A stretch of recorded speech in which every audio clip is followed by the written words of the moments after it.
So after our bike tour today, have a big journey in茄萣, why do you think the reason is for you to oppose this road plan across茄萣wetlands? So we first became aware of the issue in 2014 about the road proposal for茄萣wetlands, and Save International wrote a report that opposed the road and proposed an alternative. I think one of the things that today was really important to experience going slow on a bike is the difference of traffic depending on what you are, and you just don't need the road close to the wetland, and that's very clear in the route that we took.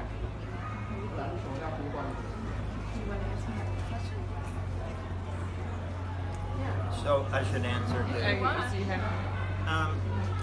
Well, it was important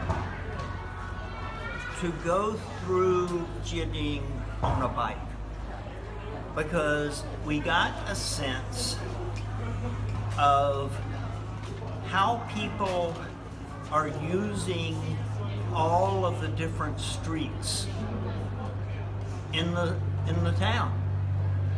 And one of my big fears now is that if you build this second road, which really will become a bypass of the main business street, businesses on the main street are going to lose business. And we have seen this in city after city, where people start complaining about the traffic is bad here and we need another road so we can get from here to here in 90 seconds faster. 90 seconds is less than I've been talking. 90 seconds is nothing in our life.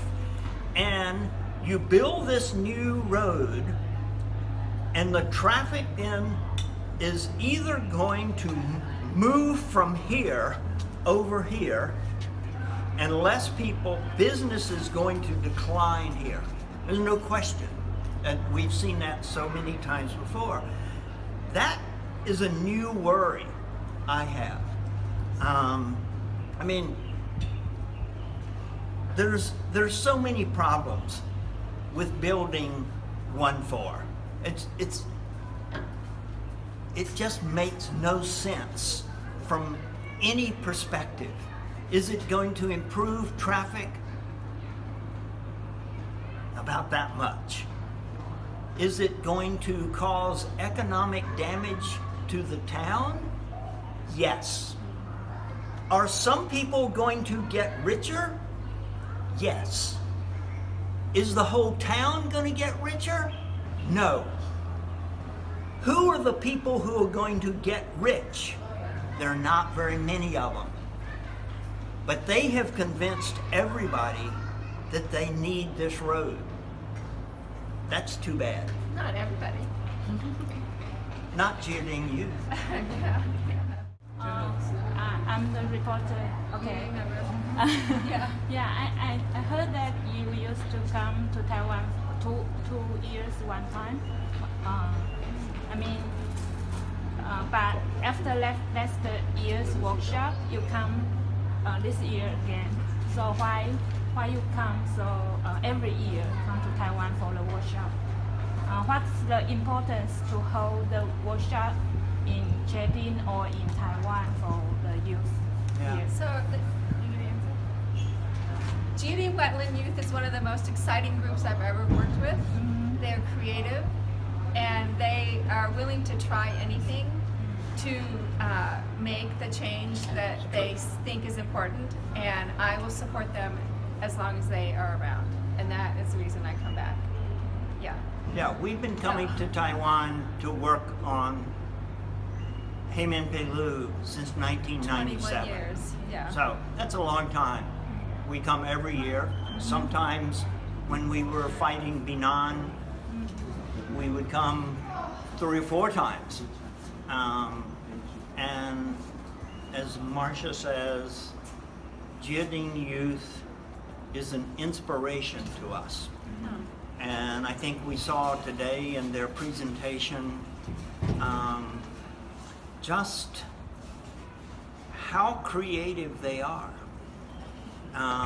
That their comprehension, for a group of young people, their comprehension of their community is like they were 90 years old and they had the wisdom of old people. So they have the energy of little kids. Where's the little? They have the energy of young people and the wisdom of old people. And that's really rare. And if we had thousands of more groups like Jieting Youth, we could change the world. Yeah.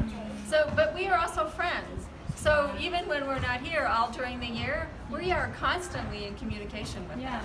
I mean, I don't know how many emails, but long discussions about what to do about this or that, or they have some crisis that they have to, and so we try to figure out how to help them really fast, or who to connect with to intervene. So we are with them all year round. So from last year to this year, you think the situation of the building of the road is more severe or getting better? That's hard to know. Every year is so different. They face the local power people. Yeah, they're not too afraid. They're very brave. That's also inspiring. Yeah, they don't back down. Yeah. It's hard to know. It's hard to know if it's worse this year than last year. I mean, Taiwan politics seems really bad this year compared to last year. Generally, yeah. So, and I don't know yet how it's affecting what's going to happen here. And when the Wetlands Commission has changed, how they will make decision about the road, we don't know yet what will happen. It's a big turning point. Even compared to 20 years ago, the government, the politics situation. I think the politics were easier 20 years ago. Yeah, 20 years ago. Yeah, really, yeah. 20 years ago, there had never been anything other than KMT. And everybody had great hope that DPP would change. Yeah. Well, and then the Green Party, and now it's not, yeah. you know, it's not a dramatic change. It may be, it's some different, but, you know, the mayor of Gershon is DPP, and she's supposed to be a good environmentalist, and she's the one who's pushing for a road through a critically important habitat. So the great hope that DPP would save the world is, you know, like in our country, we think when the Democrats come in, they'll save the world, but it might get a little better. But 20 years ago, it was much easier to understand who you were fighting, okay, and what the bad things were. And now it's almost impossible. And it can be it could be somebody in the government who's working for a ministry that's supposedly doing protection, environmental protection. Yeah, and it wasn't like that 20 years ago. So I think that and the new laws that have been passed that we're supposed to protect the environment, nobody is enforcing them. Okay, so what's left anyway? So I think that it's very discouraging. So it makes it much more complicated for these guys, I think, to keep going. Whereas before 20 years ago, it was much clearer. Yeah. In our country, we think of it, there are situations when the good guys wear white hats and the bad guys wear black hats. And so it's in cowboy movies, you can always tell when the good guys killed the bad guys or vice versa, right? the good guys wear white hats and the bad guys wear black hats.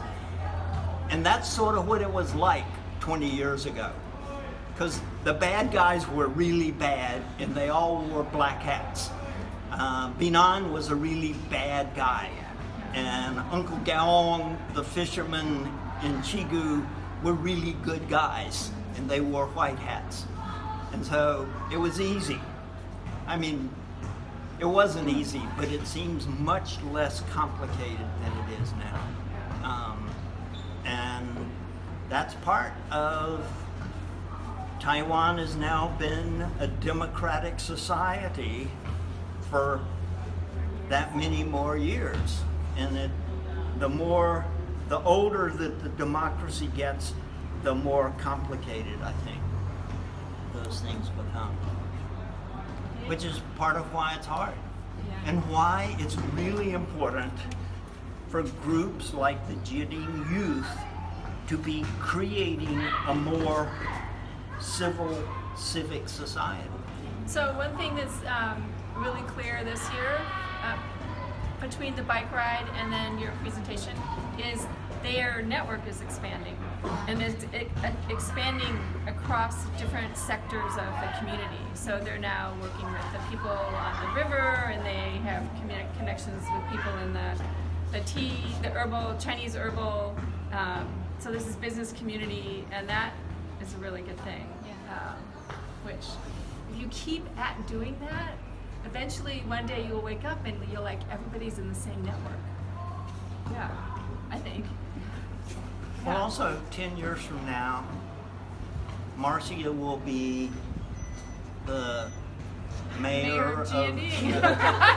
Well, I was going to say Gershon. Yeah, we'll make some pins. Marcia for mayor, right? And William will come back, and he'll be the chief planner, right? Yeah. And you know, all of you will have different roles, but you'll be the bosses. You'll be the next Jane Goodall, right? Right.